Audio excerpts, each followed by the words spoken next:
There's a constant tug of war with me inside my head that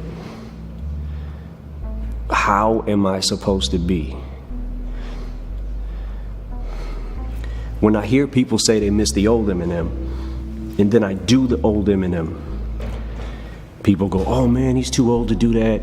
He needs to mature his content. He's growing up as a man. He's in his 40s and he's supposed to be this way or that way, and he needs to mature. And then when I do that, then people go back to, I miss old Eminem. What do you do when you get to a certain age but you feel like you haven't lost it? Am I supposed to sit up here and have the platform that I have and not call bullshit bullshit? Especially being as passionate about it as I am, you know?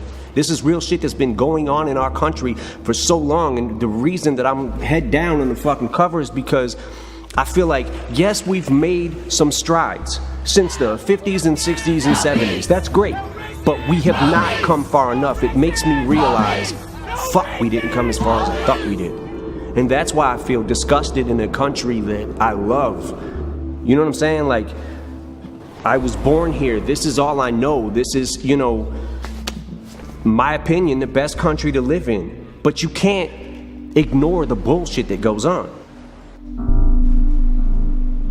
This is what happens. When I start talking about Trump, I get too flustered in my head, and the shit that I want to say, there's too many things I want to say at once.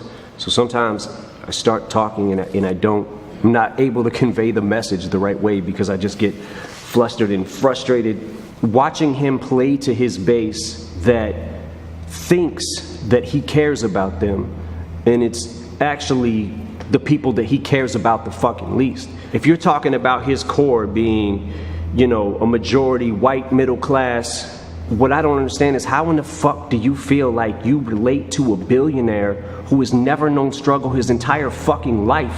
I will say this, he talks a good one.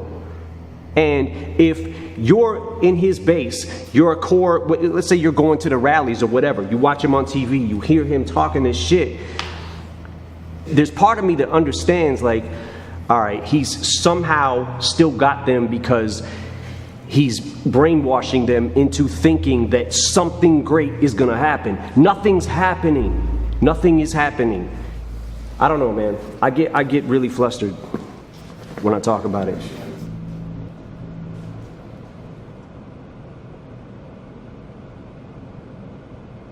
I'm blessed to be able to have a platform to be able to say things and still get the attention, and as long as I can grab ears, that's kind of my intent.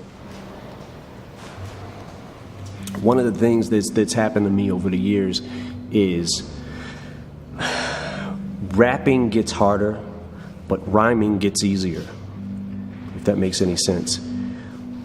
Rhyming gets easier because when I think of a couple phrases or whatever it is, I think of so much shit that rhymes with it, you know, and connecting the syllables and all, doing all that, like, but by the time it's all said and done, is this different than anything I've done?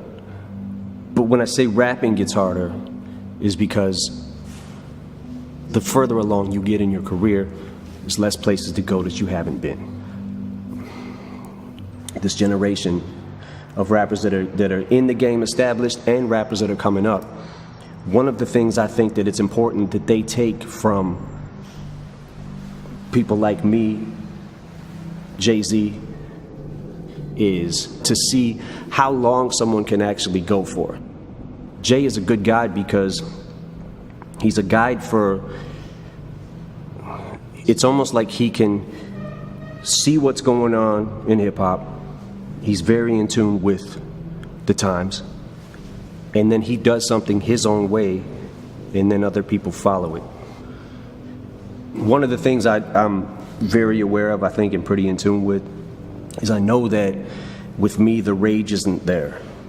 I don't have the rage I did when I first came out. You know, I was just coming out of my situation in life.